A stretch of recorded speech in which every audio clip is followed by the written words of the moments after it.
What's going on, everybody? This is Q-Strike back again with another episode of Monday Night Fight that's structured, commentated, necromancer, PvP action every Monday night, because why not? Now, for those of you that are unaware, in my last necromancer PvP video I did say I wanted to go through over the course of the stress test and get some more action gameplay footage for you guys, just showing the power of the necromancer in different skirmish type of situations, and I very much went ahead and did that. However, again, for those of you that are unaware, these structured PvP servers within the stress tests were by far the least stable in terms of just in-game lag and server stability, so majority of the footage I did get ended up being unusable. This is definitely one of the more usable games that I got.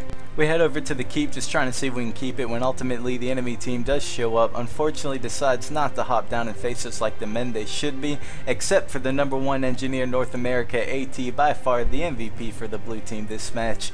And he hops down very quickly, realizes that he's outmatched, outgunned, and outnumbered, so he decides to go for the longest kite in the history of Guild Wars 2. And you know what? I decide that if he's going to run around, I'm going to chase him. I pop my Death Shroud, spamming that Dark Path, just seeing if I can get the teleport effect off so that I can be in range to do some damage to AT. However, I was just out of range, so I, again, chasing this guy all the way back around to the keep. He runs into the remaining red members that never left the node and immediately gets brought down by them, as you can see in the background. I see what damage I can do to the Necro and Mesmer that decide they're too chicken to hop down and face their destinies like the men they should be. Popping my Ghastly Claws on cooldown, ultimately realizing that they control 2 out of the 3 bases on the map and we're just not getting anything done here. I head over to the Chieftain to see if he's up and see if we can't get some quick points for the team. Now, the NPCs are super important to this map. Both of them give 50 points to whatever team gets the last hit on the NPC.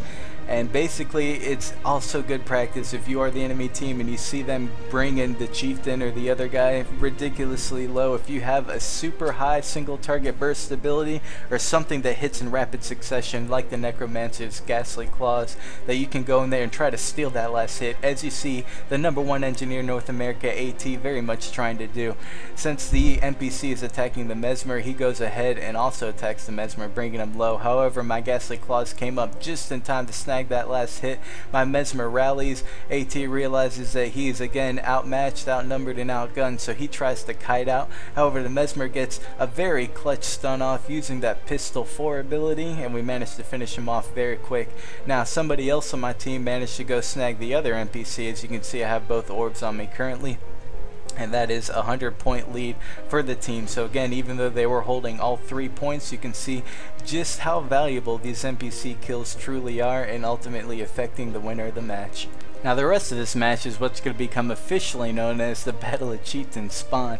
Basically, you saw us kill Chieftain, head to this hedge, and then immediately when we leave, we get into this ridiculously long battle with the enemy team, all the way until the Chieftain respawns, and whoever ends up killing that Chieftain determines the winner of the match. So I got hit with the longest Mesmer fear I've ever seen in my life, and as I turn this corner, it's all going to be a game of positioning. You can see there that there's about 3 members of the enemy team. However, this Necromancer is ridiculously out of position, so that's ultimately who we decide to go on, using my Ghastly Claws on cooldown, using my Rending Claws not only for the auto attack damage but for the vulnerability application, making sure that I can make the rest of my team do as much damage as humanly possible. We notice that their team is pushing forward, so I come back, pop my elite, just trying to get the massive damage out of Lich Form that I can. You can see lag starting to take effect. Immediately get Moa morphed, and the only thing that I can think of in this situation is to go ahead, kite out, get out of line of sight, just keeping that good positioning so I don't get hit with any follow-up damage. Speaking of great positioning, we got the #1 engineer North America, AT, in the building. I know you guys didn't forget about him. He saw me Moa morphed and decided he wanted to try to take advantage of it. Unfortunately for him, Moa morph is not a permanent debuff, and so immediately upon returning to my Necromancer form, I decided to go ahead, turn to him, and get the damage out that I need to do to bring him down. He gets Moa morphed from our team in the form of the Mesmer Telf. You can find him over at Telf TV on the YouTubes doing Mesmer commentary PvP videos. Shameless plug for my buddy. I figure why not. I go ahead and finish him off with the Ghastly Claws, go for the stomp on him. Unfortunately, I keep getting CC'd by the enemy team, so it takes quite a bit longer than it should.